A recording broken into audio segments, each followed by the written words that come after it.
Affirmons-le sans détour, la sécurité sociale n'est pas un coût, c'est un investissement dans notre avenir. Chaque euro injecté dans notre protection sociale est bien plus qu'un chiffre dans le tableau comptable. C'est le symbole de notre engagement pour la cohésion et les droits universels. Assurer à chacune et chacun des soins de qualité, sans risque de précarité, c'est la garantie d'une société plus juste. Une population en bonne santé contribue activement à l'économie, renforce le tissu social et soutient notre démocratie. Ce n'est donc pas seulement un choix social, mais un choix stratégique. Pourtant, le PLFSS 2025 que vous nous présentez incarne une logique destructrice et calculatrice.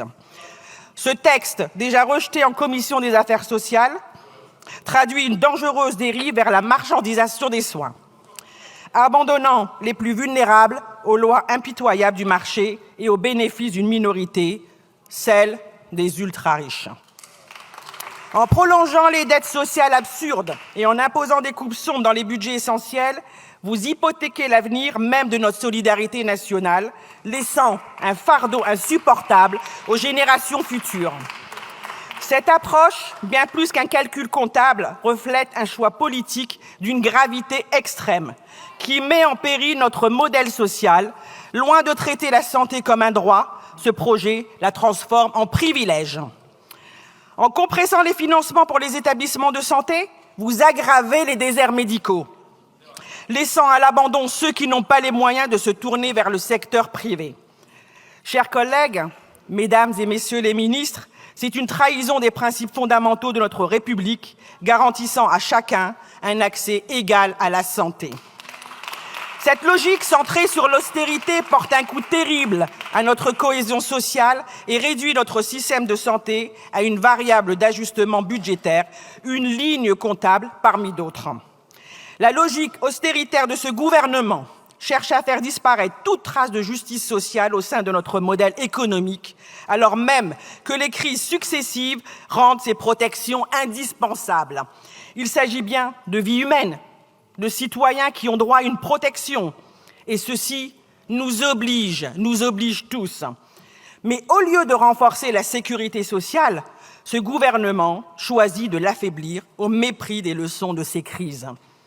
Vous ne pouvez pas alors être surpris que nous analysions cette démarche comme une stratégie de régression sociale où la précarité des uns finance les privilèges des autres. Votre choix politique n'est pas neutre. Il traduit un mépris profond, un abandon institutionnel qui menace les droits sociaux des plus vulnérables. Ce mépris est documenté, comme en témoigne le rapport d'ATT Carmont sur la maltraitance institutionnelle dont j'ai eu l'honneur d'assister à la remise. Ce document est implacable, vous ne pouvez pas dire le contraire.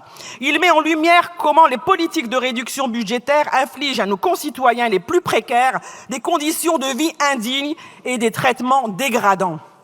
Car derrière les chiffres, ce n'est pas uniquement une question de file d'attente aux urgences ou de services réduits, c'est un constat d'abandon humain. Ce sont des vies qui sont sacrifiées, ce sont des familles qui souffrent, ce sont des jeunes qui n'ont plus accès à des soins de santé décents, ce sont des aînés qui meurent dans la solitude et le dénuement, car les services publics ne répondent plus aux besoins de base. Nous ne pouvons laisser notre République sociale, et j'insiste là-dessus, se déliter ainsi, perdre sa raison d'être sous des arguments financiers fallacieux. Ce que nous défendons ici dépasse les lignes budgétaires.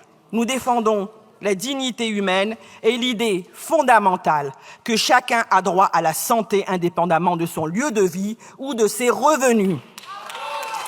Mes chers collègues, mesdames et messieurs les ministres, nous portons aujourd'hui une responsabilité historique. Ne laissons pas le PLFSS 2025 graver dans le marbre l'abandon de notre modèle social. Réaffirmons ensemble et avec force que la santé et la protection sociale sont des droits inaliénables, que notre sécurité sociale soit le symbole vivant de notre engagement pour la justice, la solidarité et l'égalité. Cotiser selon ses moyens et recevoir selon ses besoins doit être notre principe inconditionnel. Je vous remercie.